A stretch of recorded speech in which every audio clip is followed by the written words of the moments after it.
Yeah, still in Phnom Penh, Cambodia. I'll be leaving very shortly. But I wanted to have this video recorded here.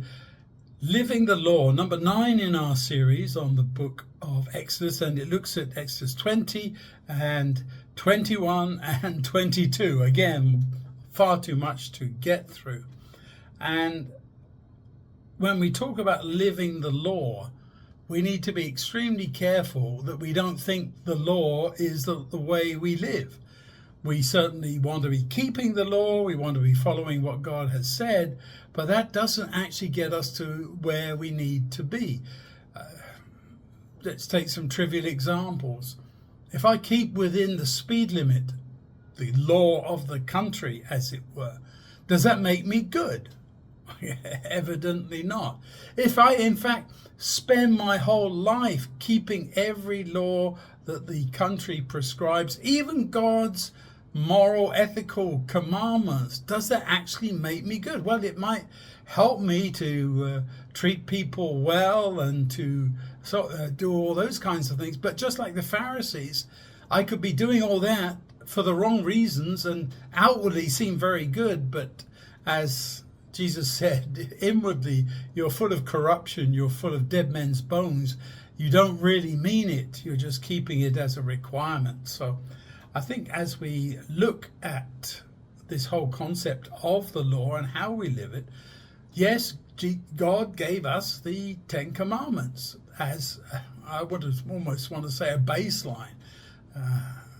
You really need to understand that the 10 Commandments aren't the height of everything. They are the kind of the bottom level, the lowest common denominator, as it were, of a Christian life.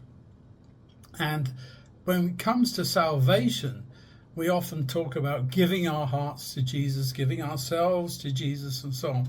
But as A.W. Pink says in the quotes for this time, no sinner was ever saved by giving his heart to God. We are not saved by our giving, we're saved by God's giving. And that's why God gave the law, to try and help us on the way, so that we wouldn't fall into the obvious traps of evil, the devil's temptations.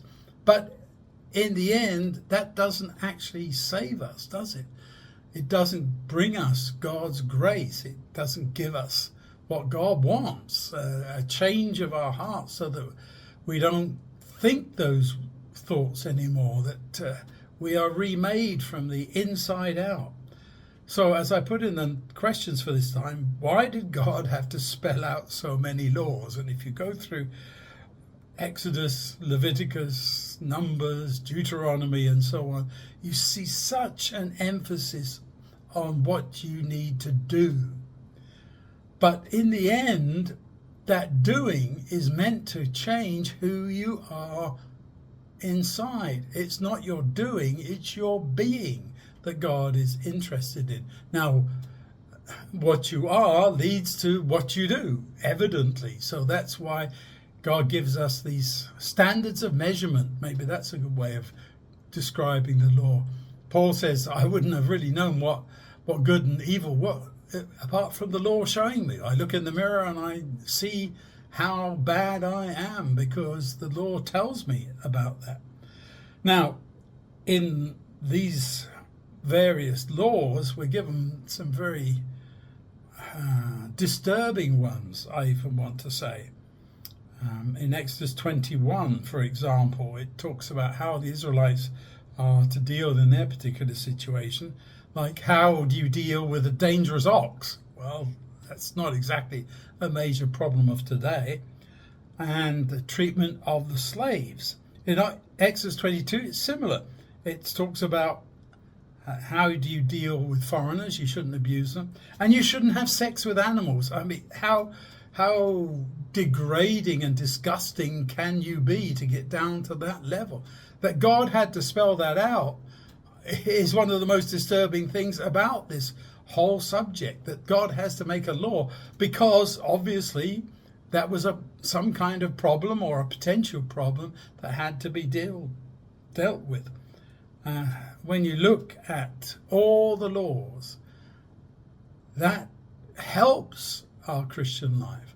But in the end, we have to understand that salvation is in the gift of God, of himself to us, and his grace.